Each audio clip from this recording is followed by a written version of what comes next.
12 제자를 부르사 둘씩 둘씩 보내시며 더러운 귀신을 제어하는 권능을 주시고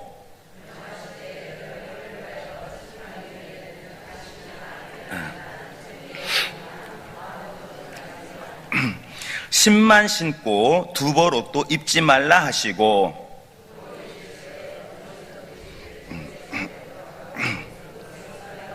거기 어느 곳에서든지 너희를 영접하지 아니하고 너희 말을 듣지도 아니하거든 거기서 나갈 때에 발 아래 먼지를 떨어버려 그들에게 증거를 삼으라 하시니. 함께 읽겠습니다. 많은 귀신을 쫓아내며 많은 병자에게 기름을 발라 고치더라. 아멘. 제자들은 어떤 사람들이었습니까? 우리가 아는 어부 베드로, 또 세리 마태, 또 의사 누가, 당시로는 평범한, 그다지 특별할 것이 없는 그런 사람들이었습니다. 그런데 예수님께서는 이런 평범한 사람들을 이제 제자로 이렇게 불러 주셨습니다. 분명 그들은 일상적인, 그다지 특별할 것 없는, 능력 없는 사람들이었지만 이제 예수님께서 부르신 그 순간부터 그들은 너무나 고귀하고 또 너무나 존귀한 특별한 사람들이 되어진 것입니다. 즉 이제는 주님께로부터 능력을 받아서 그것을 행할 수 있는 그런 제자가 되어진 것입니다. 여러분, 제자는 무엇입니까? 그것은 이제 스승을 보고 잘 익혀서 그것을 또 이렇게 살아내는 사람입니다.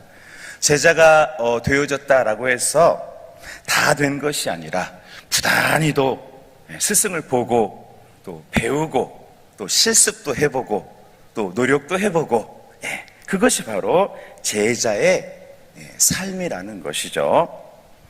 마태복음 7장에 보면 주여 주여 하는 사람들이 권능을 행했고 또 귀신을 쫓아냈고 능력을 이제 행했습니다. 그런데 정작 예수님께서는 너희들 누구냐, 나는 너희들 모른다라고 하셨다라는 거예요. 왜 그렇습니까? 입으로는 주여를 외쳤지만 실제로는 주님을 쫓지 않았던 그러니까 내가 복음의 사람이었기 때문이에요. 그러니까 제자가 아니었다라는 것이죠. 제자는 주님으로부터 보고 또 익히고 또 그대로 끝까지 따르는 사람, 바로 그 사람들이 주님이 주시는 면류관을 최후 승리로 얻게 되는 것입니다. 본문에 예수님께서는 이제 12 제자를 부르셨고 그리고 그들을 이제 파송을 하게 되시는데요. 우리 오늘 7절의 말씀, 우리 7절 말씀 우리 함께 읽겠습니다. 12 제자를 둘씩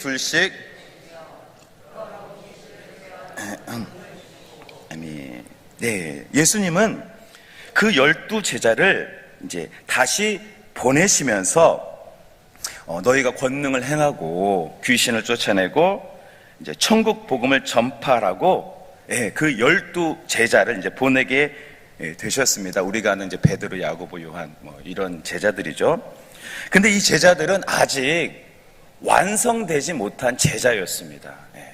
우리가 아는 것처럼 사도행전의 역사가 아직 없었죠. 성령을 받지 못했던 그런 제자였는데, 그럼에도 불구하고 예수님은 이 12 제자를 이제 둘씩 짝을 줘가지고 이게 보냈다라는 거예요. 여러 지역으로. 예수님이 없이 예수님과 따로 이렇게 나갔다는 거예요. 근데 귀한 것은 그 제자들이 이제 순종했다라는 것입니다.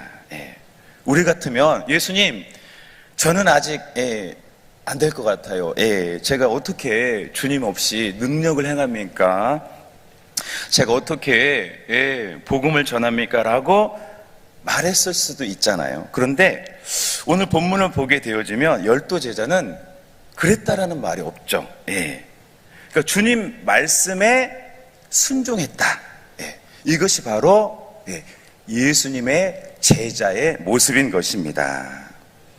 처음 베드로를 부를 때도요, 예수님께서 베드로야, 너는 나를 쫓으라. 네가 이제 사람을 낚는 어부가 되리라. 이게 말씀하니까 베드로가 그 즉시 자기 소유를 버리고 예수를 따르니라 라고 말씀을 했었습니다. 그리고 마태도 또 요한도 예수님의 음성을 듣게 되자마자 자신의 모든 것을 내려두고 예수님을 쫓아갔더라 라고 그렇게 말씀을 해주고 계시죠. 분명 12제자는 다듬어지지 않은, 완전하지 않은 연약한 사람이었습니다. 심지어 그들은 이후에 권능을 행하고 나서 이제 너무 좋아가지고 흥분을 해서 주님, 저 사마리아 사람들, 저들이 예수님을 무시하는데 우리가 이제 불을 내릴까요? 말씀만 하세요라고 그 제자들이 전도하고 나온 이후에 그렇게 말을 했다라는 거예요. 그렇게 불완전한 사람이었습니다. 또 베드로는 어떻습니까? 예수님께서 이제 잡혀가게 생겼으니까 말고의 귀를 이렇게 베면서 그게 바로 불완전한 베드로, 칼을 가지고 있었던 그런 사람이 약점을 가지고 있는 제자들이었습니다. 그런데 분명히 다른 것이 있었습니다. 바로 예수님이 말씀하실 때 순종했다더라 라고 말씀해주고 있습니다. 바로 예수 그리스도께서 제자들에게 명령을 하셨기 때문입니다. 우리도 그렇죠. 우리가 완전해서 흠이 한 개도 없어서 주님을 따르는 것이 아니죠. 어떻게 보면 외면적인 모습으로는 세상 사람들과 똑같이 직장 다니고 또 가정일하고 그렇게 살아갑니다. 그런데 무엇이 다를까요? 주님이 말씀하실 때 순종했다더라 라는 것입니다. 그게 바로 제자의 모습, 우리가 따라야 할, 지향해야 될 제자의 도리인 것입니다. 오늘 예수님께서는 제자들을 파송하시는데 이제 어떤 명령을 주게 되실까요? 첫째로, 너희들 지나친 부를 축적하지 말라, 소유를 가지지 말라라고 말씀을 하셔요. 오늘 본문에 우리 8절 9절 구체적인 예수님의 말씀 8절 9절 우리 함께 읽어볼게요. 시작. 명하시되 여행을 위하여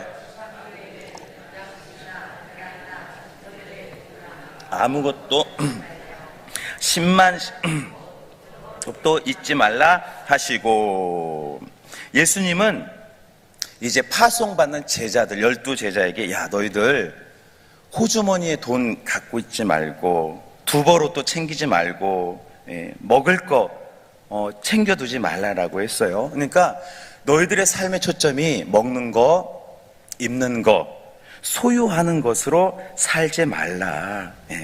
복음을 위해서 살아라라고 말씀한 것입니다. 우리들이 이 세상을 살아갈 때 항상 먹는 거, 입는 거, 소유하는 거 이게 중요하잖아요. 그게 결코 나쁜 것은 아니죠. 근데 지나치게 우리의 삶의 초점이 먹는 거, 입는 거, 소유하는 것에 맞춰지다 보면 우리가 우리 인생의 본질을 놓치고 살 수 있다는 것입니다. 하루하루 뭘 먹을까? 뭘 입어야 될까? 또 어떻게 더 부를 소유해야 될까 하다 보면 우리 인생이 그렇게 지나가 버린다는 것입니다. 만약 오늘 복음을 위해 파송받은 제자들이 야, 오늘은 어디 가서 먹지? 또 오늘은 어떻게 잠을 자지? 어떻게 옷을 입지? 또 내 전대에 호주머니에 돈이 얼마나 있지? 라는 생각을 했더라면 어떻게 복음을 제대로 전할 수 있었을까요? 그 당시 환경적으로는 먹는 거, 입는 거 더 구하기 어렵고 필요했었을 것입니다. 중요했을 것입니다. 그런데 오늘 예수님께서는 12제자들에게 너희들 먹는 거, 입는 거, 소유하는 거, 그런 거 생각하지 말라라고 말씀하셨어요. 왜냐하면은 주님께서 어떻게든 다 채워주시고 입혀주시고 다 환경을 만들어주시기 때문입니다. 마태복음 6장에 예수님은 들의 백합화도 들풀도 하나님이 입히시고 먹이시거든 하물며 너희일까 보냐라고 했어요. 공중의 새도 스스로 날고 먹는 것 같지만 아버지 하나님께서 아름답게 다 입히시고 먹이신다. 하물며 너희일까 보냐라고 말씀을 했습니다. 우리도 그렇습니다. 세상 사람들도 그냥 자기 힘으로 사는 것 같지만 하나님이 주신 권능과 선물 속에서 살아가고 있는 것이죠. 더욱이 제자들, 특별히 우리 그리스도인들은요, 하나님 아버지께서 예수 십자가로 이렇게 구원한 분들 아니겠습니까? 그러니까 너희들도 삶의 초점을 이제 복음에 두고 먹는 거 입는 거 그걸로 하루를 보내지 말라 라고 말씀하시고, 그렇게 살아갈 때 하나님의 능력이 더 드러난다 라고 우리에게 권면해주고 있다는 것입니다. 구약 성경 열왕기상에 보게 되시면 이제 뜬금없이 한 선지자가 출연을 하게 돼요. 그는 그 당시 부패한 그 여로보암 왕에게 이제 하나님의 말씀을 선포하려고 이제 나타나게 됩니다. 그리고 이제 막 기적을 막 권능을 행했어요. 그런데 이제 하나님께서 이 선지자에게 개인적인 메시지를 줬습니다. 야, 너 사명 감당하고 돌아올 때 다른 데로 빠지지 말고 누가 너를 꼬드겨도 쫓아가지 말라. 어디 가서 물 마시고 떡 먹고 쉬지 말고 네가 왔던 길에서 그대로 돌아가라까지 개인적인 메시지를 이제 주셨어요. 그런데 이 선지자가 한 나이든 늙은 선지자의 꼬드김에 거짓말에 속아서 이제 하나님의 말씀을 떠나서 이제 떡을 먹고 이렇게 그렇게 쉬게 되어졌습니다. 그런데 그 이후에 어떻게 되었습니까? 이제 돌아가는 길에 갑자기 사자가 나타나서 그 선지자를 찢어 죽이게 되었어요. 그럼 이 사건이 오늘 우리에게 주는 메시지가 뭘까요? 우리가 사는 세상 여러 가지 시험과 유혹과 환란이 있어요. 사명을 감당하고 있어도 또 이제 문제가 생길 수 있다는 거예요. 사단은 우는 사자같이 삼킬 자를 찾기 때문입니다. 그러나 우리가 하나님의 말씀, 특별히 내게 주신 그 진리의 말씀을 마음속에 딱 붙잡고 살아갈 때 아버지 하나님께서 더 좋은 거, 끝까지 복의 사람 되게 해 주신다라는 것입니다. 우리에게 승리의 깃발을 꽂게 해 주신다라는 것이죠. 그래서 우리들이 살아갈 때 먹는 거 입는 거 얼마나 중요하겠습니까? 소유하는 것도 지혜롭게 필요합니다. 그 지혜 없는 사람이 아니죠. 왜 소유를 안 해야 됩니까? 그런데 우리의 마음이 너무나 이런 것들에 빼앗기게 되어지면 예수님께서 하신 말씀, 또 내게 주신 너무나 귀한 사명, 이런 것들을 놓쳐버릴 수가 있다는 것입니다.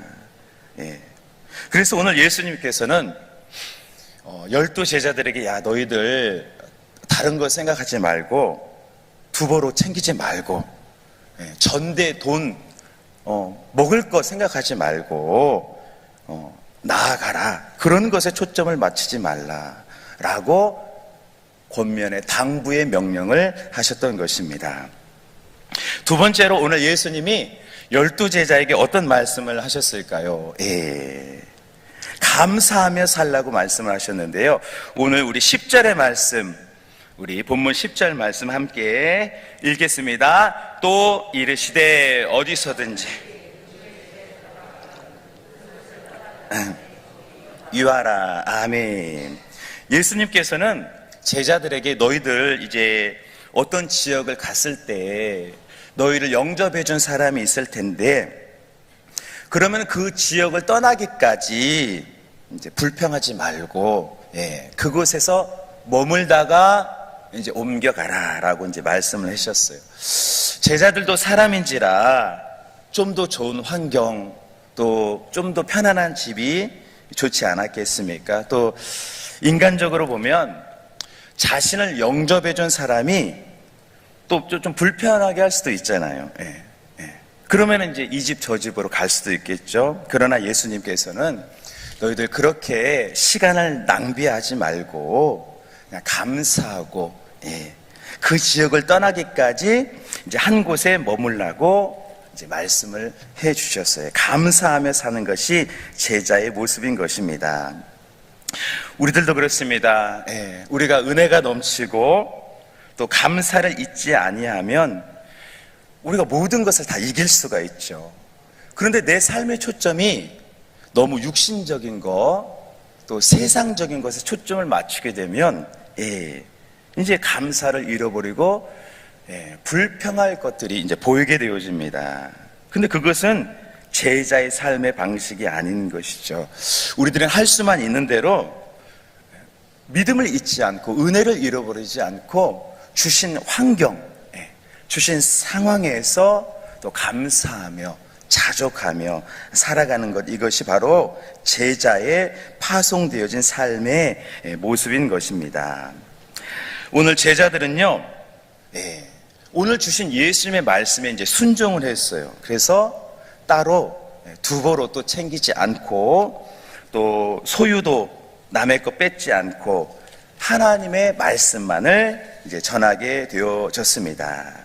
그리고 이 집 저 집 다니지 않고 한 집에서 거하며 이제 복음 사역에 힘썼습니다.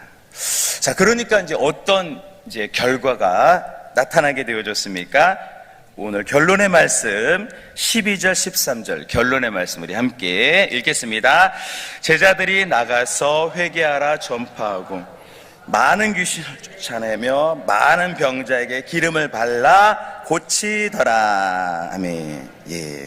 우리가 아는 제자 베드로, 또 야고보, 요한, 마태가 예수님께서 하신 일을 이제 했다더라라는 것이 놀랍지 않습니까? 불완전한 제자들, 분명히 아직 덜 되어진 제자들이지만 예수님 말씀 쫓아갔더니 하나님의 능력이 나타났습니다. 주님께서 동행해 주시고 책임져 주신 것입니다. 지금도 주님께서는 우리가 완전해서가 아니라 이 모습 이대로 파송하는 줄로 믿습니다. 우리들이 먹는 거, 입는 거, 소유하는 것에 우리의 삶의 초점을 뺏기지 않고 주님 주신 말씀을 의지하며 살아갈 때 하나님의 나라가 나를 통해서 드러날 줄로 믿습니다. 또한 예수님께서 파송한 우리들을 끝까지 돌아봐 주시고 또 넉넉하게 하나님의 사람으로 복 주실 줄로 믿습니다. 오늘 힘겨웠던 제자들이 승리했던 것처럼 저와 여러분들도 오직 믿음으로 주님과 동행하고 또 말씀을 또 빼앗기지 않고 주님 주신 사명을 아름답게 이뤄가는 능력의 귀한 종들, 또 우리 모두가 되시기를 이 말씀으로 축복해 드립니다. 아멘. 기도하겠습니다.